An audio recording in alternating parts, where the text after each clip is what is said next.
race for the White House heats up with just over a week left before Election Day. It's starting to look like Republicans may take both chambers of Congress. The latest forecast from our partners at Decision Desk HQ and The Hill gives Republicans a 53% chance of winning a majority in the House, with the GOP expected to win 219 House seats to the Democrats' 216.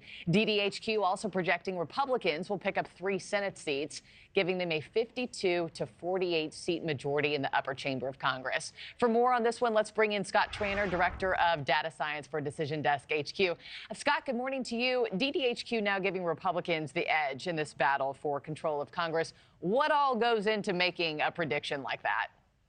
So a whole bunch of things, everything from their fundraising and spend data, recent polling. We have over 20,000 polls in our database from this cycle, as well as past performance and voter registration and all these different factors that allow us to put a quantitative number on this. Wow. 20,000 polls ought to do it for you.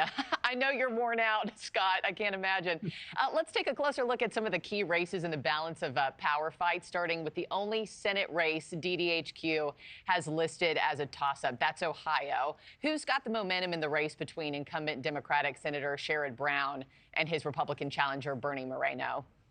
It's definitely Bernie Moreno. Over the weekend, he went from a 50-50 shot of winning to about a 52% shot of winning, and that's mostly attributed to the fact that his fundraising has been on pace with Sherrod Brown, but there's been several polls over the last week that have him anywhere from 1 to 3 points ahead. On top of the fact, it looks like Donald Trump's going to probably win the state by 5 to 7 points. Okay.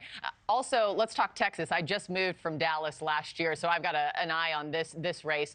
The Senate race there, getting a whole lot of attention in the final days of the campaign. Does Democratic Congressman Colin Allred really have a shot at unseating Senator Ted Cruz, you think?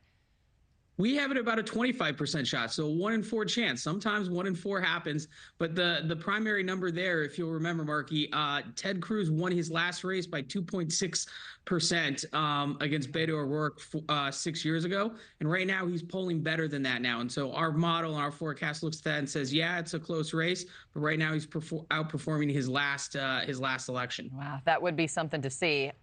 Also in the House, Nebraska Republican Congressman Don Bacon is fighting for survival against State Senator Tony Vargas. What kind of impact could this race have on the fight for control of the House? And could it all come down to Nebraska's 2nd district?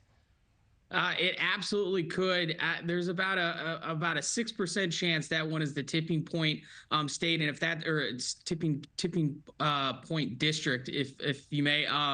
The key here, though, is there's 435 seats, so it's certainly one of those 50-50 states. It has not been going well for Bacon. His polling average over the last week has dipped down, as you just showed up there. And right now we have that one at 50-50. Yeah, everything seems 50-50 right now. Just flip a coin, see where it lands. Scott Tranter, thanks so much as always. Appreciate it. Thanks for watching, everybody. Go to joinnn.com to find NewsNation on your television provider. Also, don't forget to click that red subscribe button below to get more of NewsNation's fact-driven, unbiased coverage.